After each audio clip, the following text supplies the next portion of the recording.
तो मैकेनिक्स के कुछ जो बेसिक कॉन्सेप्ट्स हैं वो यहाँ पे हम क्लियर करेंगे। हम स्टार्ट करते हैं इक्विलिब्रियम से। इक्विलिब्रियम का जो बेसिक मीनिंग है वो बैलेंस। तो अगर आप इस तस्वीर को देखें तो यहाँ पे दो डायरेक्शंस में राइट और लेफ्ट इक्विवेलेंट फोर्स जो है वो अप्लाई हो रही है और जो रोप है मेनली टग ऑफ वार में इट्स नॉट मूविंग राइट और लेफ्ट। सो ये स्टेट ऑफ बैलेंस और इक्विलिब्रियम में है। क्यों? क्योंकि राइट और लेफ्ट दो अपोजिट डायरेक्शंस में फोर्स लग रही है वो इक्वल। अगर आप इसको देखें so we have a ball. ये अगर इसको छोड़ दें तो it will move in downward direction due to gravity. अब अगर आपने इसको बैलेंस करना है, स्टेट ऑफ इक्विलिब्रियम में रखना है, तो what you will have to do, you will have to apply an upward push. अगर आप कम लगाएंगे ये नीचे आ जाएगा, ज्यादा ऊपर की तरफ फोर्स लगाएंगे ऊपर की तरफ मूव करना शुरू हो जाएगा, और अगर इक्वल लगाएंगे तो ये बैलेंस की फॉर्म में आ जाएगा, it will be in static condition. So इस केस में भी जो सम ऑफ फोर्स था जो इसके ऊपर लग रहा था, सम ऑफ लोड्स और फोर्स वो इक्वल था, और इनका जो सम है वो जीरो था। इस सूरत में भी इक्विलिब्रियम को अचीव करने के लिए जो सम ऑफ फोर्स है वो जीरो होगा। अगर आप इस कंडीशन में देखें, ये जो आपको तस्वीर नजर आ रही है इसके अंदर, ये हमारे पास एक बॉल है, इसके ऊपर नीचे की तरफ जो है वो वेट लग रहा है, ऊपर की तरफ इसमें एक पुश होगी सरफेस की जो कि इस डायरेक्शन में आएगी। अब ये बॉल जो है वो मूविंग इन डाउनवर्ड डायरेक्शन। वजह क्या है? क्योंकि यहाँ पे जो इसको नॉर्मल फोर्स लग रही है वो इसके वेट से कम होगी। अच्छा, ये मूव करता जाएगा अनटिल अनलेस वो यहाँ पे आ जाए। जब यहाँ पे इस जगह पे बॉल आएगा तो जो नीचे की तरफ वेट लग रहा है वो सरफेस का जो रिएक्शन है उसके इक्विवेलेंट हो जाएगा और it will B state of equilibrium. तो इस छोटी सी डिस्कशन से हम कह सकते हैं कि अगर सम ऑफ फोर्स इक्वल हो किसी भी ऑब्जेक्ट के ऊपर लगने वाला, तो it will be in the state of equilibrium. So इस स्लाइड में जो हम बात करेंगे वो रोटेशनल इक्विलिब्रियम की है। अगर आप इस राइट साइड वाली तस्वीर को देखें जो कि एक सी सॉ की एग्जांपल है। अब इस पे अगर सम ऑफ फोर्सेस जो है वो जीरो हो, लाइक एक फोर्स ऊपर की तरफ लग रही है, एक फोर्स यहाँ पे नीचे की तरफ लग रही है, तो still it will be rotating, it will not be in state of equilibrium. तो इसके लिए जो हमें चाहिए वो इक्विलिब्रियम में लाने के लिए वो मोमेंट या टार्क है, ना कि सम ऑफ फोर्सेस है। तो टॉर्क को हम ये मोमेंट को डिफाइन करते हैं कि ये प्रोडक्ट है फोर्स और डिस्प्लेसमेंट का।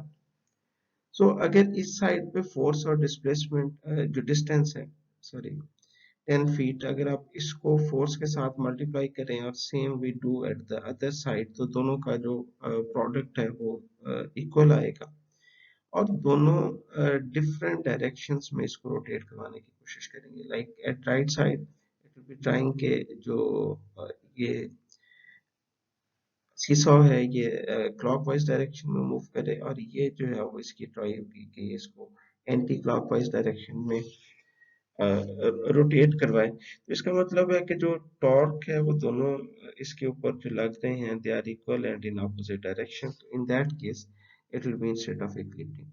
अगर आप यहाँ पे वेट चेंज करते हैं या इस फासले को चेंज करते हैं तो अल्टीमेटली जो इक्विलिब्रियम है वो डिस्टर्ब। इसी तरह अगर लेफ्ट साइड वाली तस्वीर को देखें तो इसमें जो मैसेज या वेट है जो फोर्सेस पे लग रही है वो तो इक्वल नहीं है, लेकिन इसको बैलेंस किया गया है ये जो डिस्टेंसेस हैं इनको खींच करके। सो अगर जो प्रोडक्ट है फोर्स का और डिस्टेंस का, अगर ये इस साइड वाले प्रोडक्ट के इक्वल होगा तो it will be in state of equilibrium, otherwise ये रोटेट कर देगा इन दिस डायरेक्शन और इन दिस डायरेक्शन।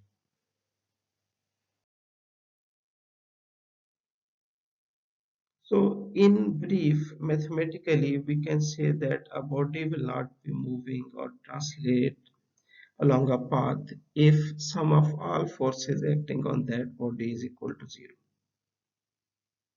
फर्दर हम कह सकते हैं कि अगर एक बॉडी के ऊपर सम ऑफ ऑल फोर्सेस जो हैं वो जीरो हैं, so in that case sum of all forces acting along x direction that should be equal to zero, sum of forces acting along y direction should be equal to zero, and sum of forces acting along z direction should be equal to zero. अगर ये तीनों zero होंगी तो ये जो sum of forces है वो zero आएगा। इसी तरह रोटेशन के लिए जो सम ऑफ मोमेंट्स और टॉर्क्स हैं that should be equal to zero, और इससे को अगर आप फर्दर ट्रांसलेट करें तो sum of all torques acting along x-axis, along y-axis, and along z-axis that must be equal to zero.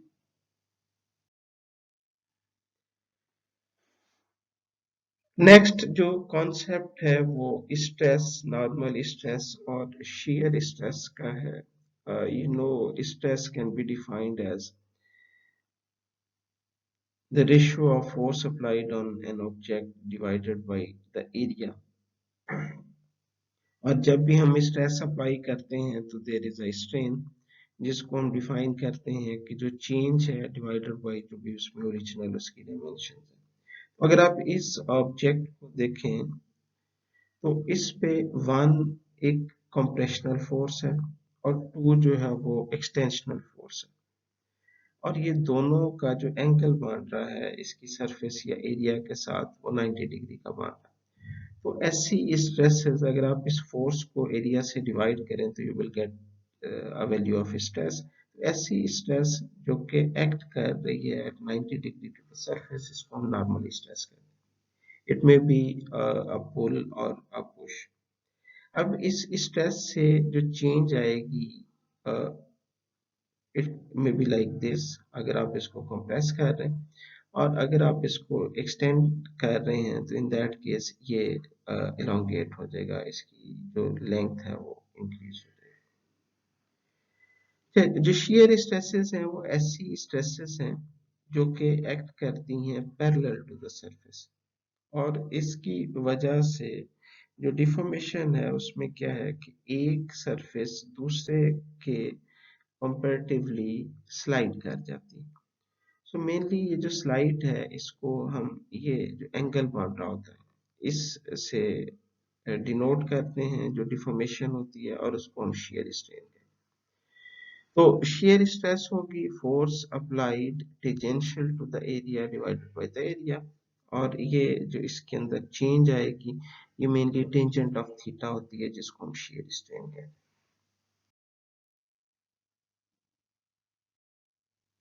So mathematically the normal stress है that will be equal to normal force per unit area, so it will be positive if it is tensile stress. It means if we are pulling the object, and we will give negative sign if we are compressing the object। And जो second portion है जो shear की अभी हम बात कर रहे हैं, if the force is tangential to the area, so tangential force divided by area, it will be equal to shear stress, और इसको हम मोमेंट पॉज से डिनोट करते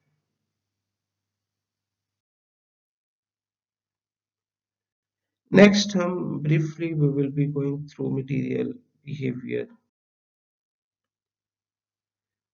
So the first thing is elastic behavior। Elastic means reversible।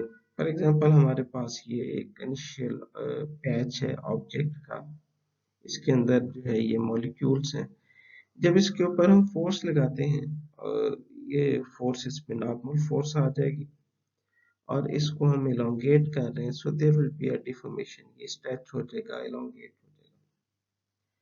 अब अगर आप molecular level पे देखें तो जो बॉन्ड्स हैं between the molecules they will be stretching. जैसे ही आप इस फोर्स को रिमूव करते हैं तो ये जो स्ट्रेचिंग आई थी बॉन्ड्स में ये अपनी ओरिजिनल कंडीशन के अंदर चले जाएगा, and so is the object. So अगर आप लोड अप्लाई करें और ऑन अनलोडिंग जो ऑब्जेक्ट है वो अपनी पोजीशन में अपनी ओरिजिनल डायमेंशंस को रीगेन कर ले, मींस उसके अंदर जो चेंज है वो रिवर्सिबल हो, तो इस तरह के बिहेवियर को हम इलास्टिक बिहेवियर कहते हैं। डिफॉर्मेशन इसके अंदर आ रही है उसको इलास्टिक डिफॉर्मेशन कहते हैं। अब ये रिवर्सिबल जो है वो it can be like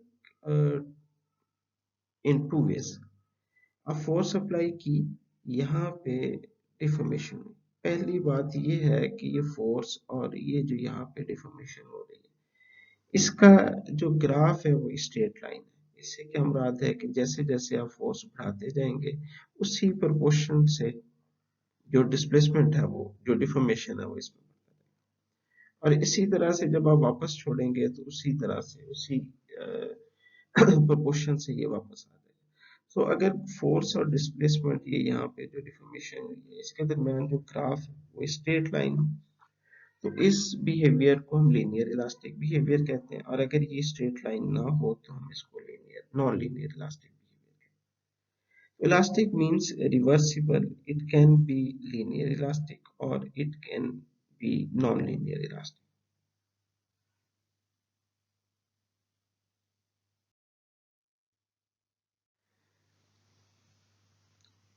Now imagine the same patch we were talking on the last slide. इसको हम खींचते हैं। So पहला जो इसके अंदर डिफॉर्मेशन आएगी वो इलास्टिक थी यहाँ तक। अब अगर हम इलास्टिक से इसको और आगे ले जाते हैं, तो इनिशियली जो बॉन्ड्स थे, जो मॉलिक्यूल्स थे जो कि सिर्फ अपार्ट हुए थे, यहाँ पे उनकी जो लेयर्स है अगर आप उसको ज्यादा स्ट्रेच करते हैं तो वो स्लाइड कर जाएंगे।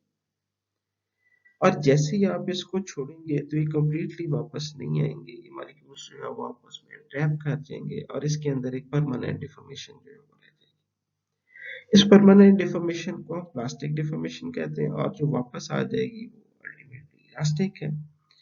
सो अगर आप इसको प्लॉट करें फोर्स और डिफॉर्मेशन, पिछले वाली स्लाइड्स को ज़हन में रख के, इनिशियली जो है वो there will be an elastic behaviour, और उसके बाद अगर आप फर्दर इसको एक्सटेंड करते हैं तो there will be permanent deformation.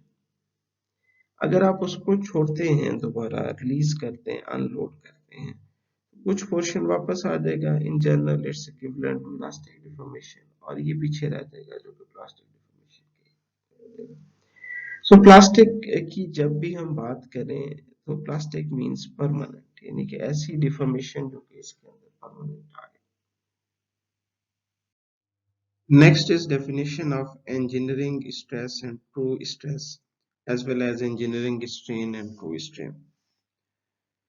So for example, we have a bar with given dimensions. So if we stretch it, there will be change in its length as well as cross-sectional area. The length will increase and cross-sectional area will decrease. So while calculating stress, there are two options. Option one is that we calculate stress equal to force per original area, or we calculate stress as force per unit area at given time. So if we take this initial or original area, then stress is called engineering stress. And if we take this area, then it's called uh, true stress. Same is with strain. So strain is defined as change divided by original. So if we divide this change divided by original or initial dimension, then this strain is called engineering strain. And if we divide this change on this actual length, then it will be true strain. So engineering stress is defined as the load divided by initial cross-sectional area, and engineering strain is the strain calculated using original dimensions. So the unit of engineering stress or general stress is Newton per meter square.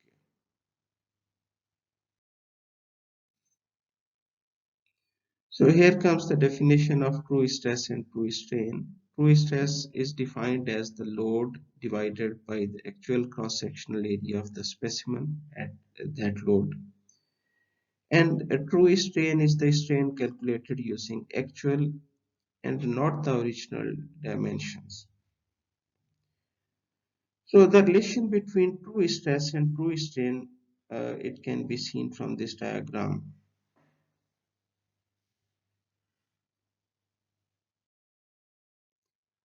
So my question is, engineering strain, whether it will be greater, smaller, or equal to true strain. So you think on it and respond the question.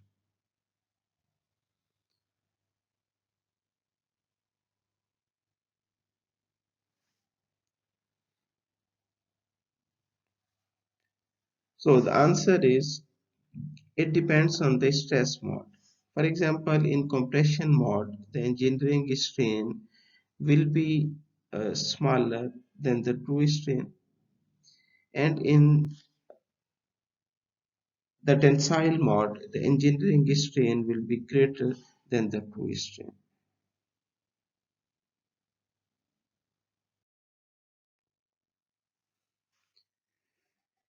So here is stress strain curve of a ductile material. This curve is presented is not exactly with the actual dimension. Some deformations, especially strains, are exaggerated. So this is for mild steel or for low carbon steel, and almost all the deformations that can be happened in a ductile material are given here. So we start with point 0, means when there was no load. We start applying the load, and with that application there is a strain. So you can see that initially the graph is a linear, is a line. So the point up to which we say this is the point A, the point up to which the line is straight, the graph is linear. So we call this region as linear region, and the point at which it's no more linear, that point is called A. This is the end of that linear region. We called it proportional limit as well. Why we called it proportional? Because the graph is linear only if this value means stress and strain, they are proportional. So in general, the point A is the limit of elasticity as well. Means after that, after this point, the material will be no more elastic. So if we go to point A, which is in general the same as the point A. So if we go to this point, the point B, we call this the yield point. So after this, the plastic region starts. And with little effort, after this point, the material deforms permanently with application of little stress, or you can say almost negligible stress. So point B, from the point B, considerable elongation of the test specimen occurs with no noticeable increase in the tensile force. This phenomenon is called yielding of the material, and point B, as I have told you earlier, is called yield point. The corresponding stress at point B is called yield stress. So, in fact, B to C and D, uh, these are the regions relevant to, or even you can say up to point E. So B to E is the plastic region, and O to B is was elastic or linear region. And in plastic region there are three further subdivisions. The first one is the yielding or perfect plasticity region, then strain hardening, and then necking.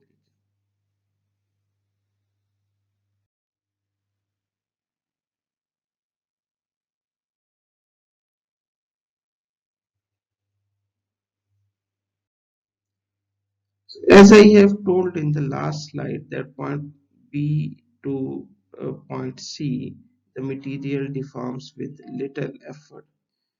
So if we look at the magnitude of deformation, it's 10 to 15 times greater than the deformation occurs in the elastic region.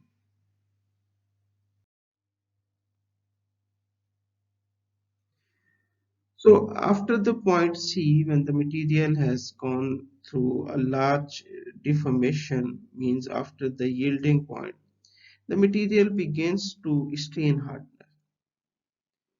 So what does it mean harden or strain hardening? The material undergoes changes in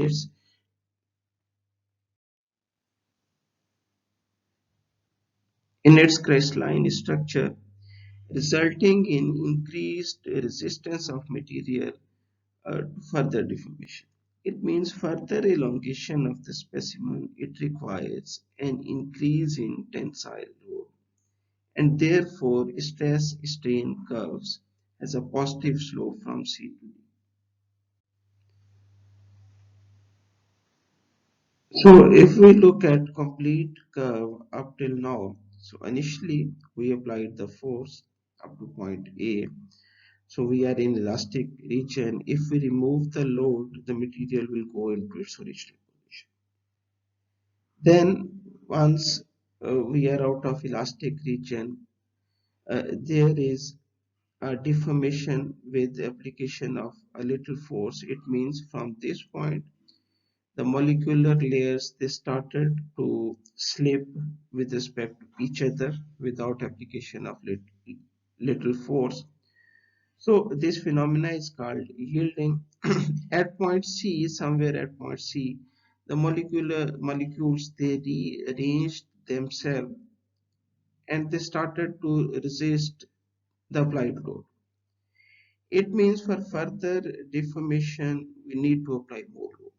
That's why this curve is going upward direction up to point T, which is end of this strain hardening uh, region, which is within plastic region.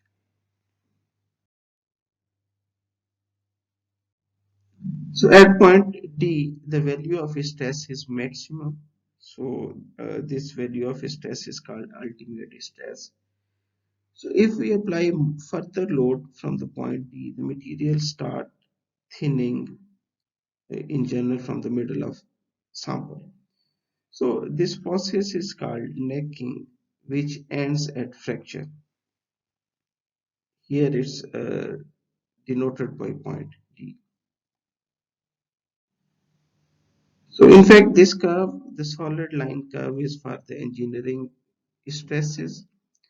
So if we took a true stress, then the curve will be like this because the area, the cross section, actual cross sectional area will be lesser, which will be resulted into higher value of stresses of fracture.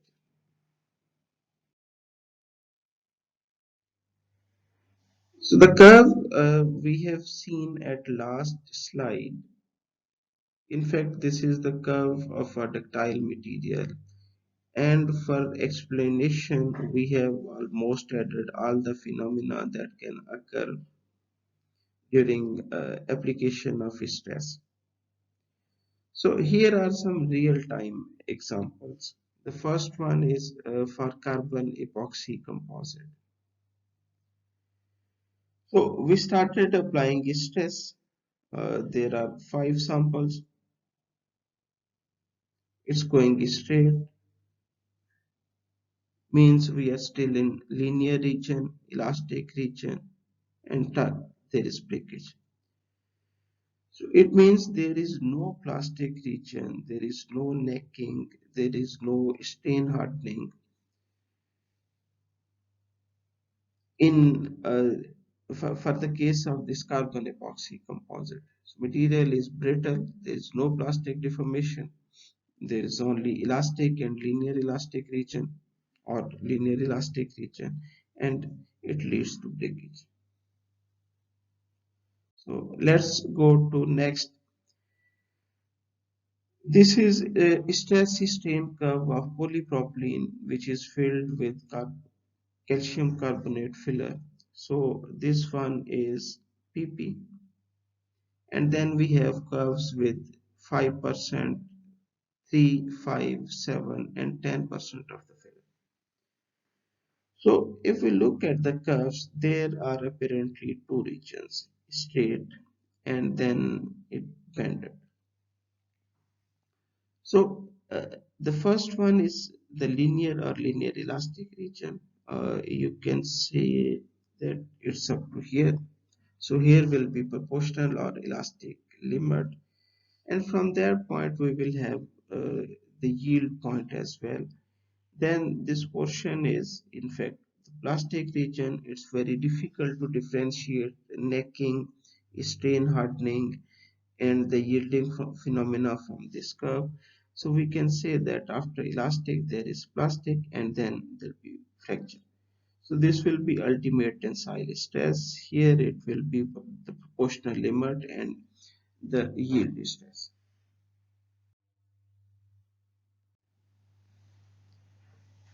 So this video shows step-by-step tensile test of a material along with the evolution of curve. So I'm going to run it for you. You people need to watch it and note all the points.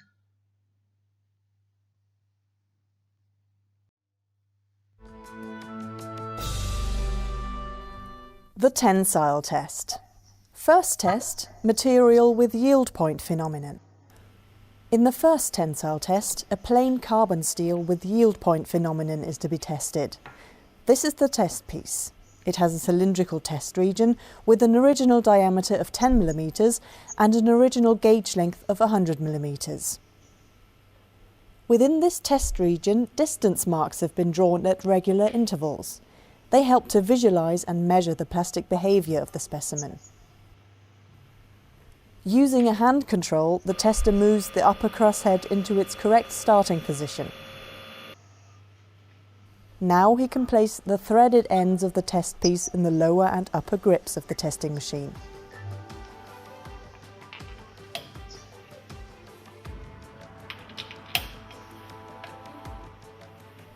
In the next step, he swings the extensometer into its working position and checks that everything is correctly prepared. Then he selects all necessary testing parameters on the control computer. Ready. The test starts and the extensometer's sensor arms are carefully pressed onto the test piece. This way, the gauge length can be measured throughout the whole tensile test. The gauge length is displayed at the bottom right-hand corner of the screen. At the beginning, it amounts to 100 mm. During the tensile test, the test piece is slowly and constantly elongated with a standardized speed.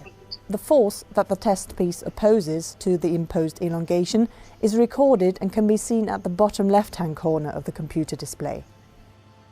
The material behavior can best be observed in a force elongation diagram. The force F is being plotted upwards on the vertical axis, the elongation delta L towards the right on the horizontal axis. At first, the force rises rapidly. Force and elongation are proportional and form a steep, straight line in the diagram. In this area, the material behaves elastically. If the test piece were to be unloaded from this area, it would spring back completely to its original length. In materials with yield point phenomenon, the end of the elastic area can be seen clearly. The plastic deformation starts abruptly and is accompanied by a sudden drop of force. If the test piece were to be unloaded now, it would not spring back to the original length, but instead show a permanent elongation. In the next stage of the tensile test, an almost constant force level with slight fluctuations occurs. This phenomenon is called the Luders effect. After a certain strain, known as the Luder strain, the force increases again. The material opposes an increasing force against the imposed elongation. It strain hardens. Up to the point of maximum force, the test piece is strained uniformly along its length. This means that the test piece gets longer and thinner but keeps a cylindrical shape.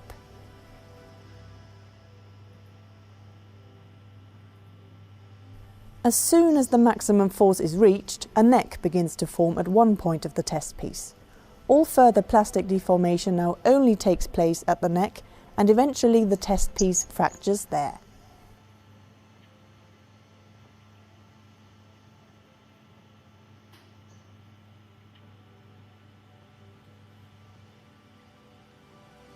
Check the necking phenomena.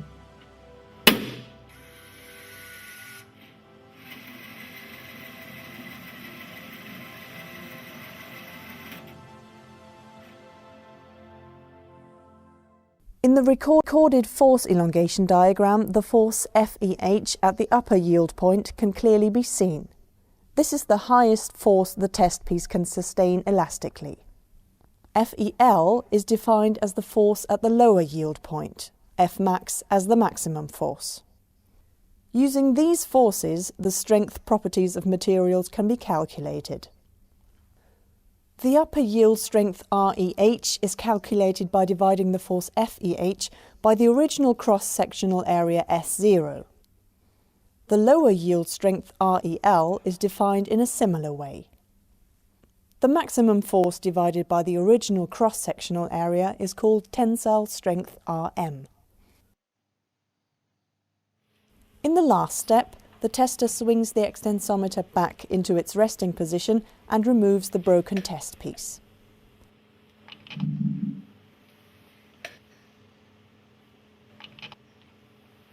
On the work table, he puts the fragments back together again. With the help of the distance marks, the percentage elongation after fracture can be determined. This is the permanent strain after fracture and amounts to about 30% in this example. Please note that the percentage elongation after fracture depends on the length to diameter ratio.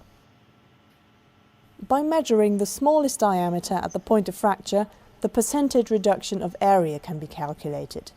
It describes the reduction of cross-sectional area at the point of fracture in relation to the original cross-sectional area. In the second tensile test, a material without yield point phenomenon is to be tested. In this case, it is a precipitation-strengthened aluminium alloy. The test piece has exactly the same shape and dimensions as the specimen in the first test. It is cylindrical, with an original diameter of 10 mm and an original gauge length of 100 mm. After fitting the test piece into the testing machine and panning the extensometer into its working position, the test can start.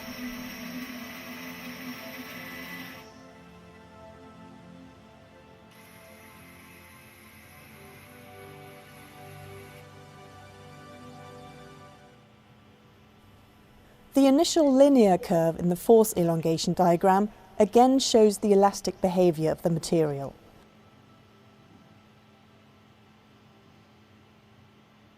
But this time, the end of the elastic area is not revealed by a sudden drop of force or any distinct change. There is a smooth and gradual transition from linear elastic behavior to plastic deformation. In the further course of the tensile test, the force increases and the test piece again is strained uniformly along its length. At the point of maximum force, a neck develops, and all subsequent plastic deformation is confined to this neck until fracture finally occurs there.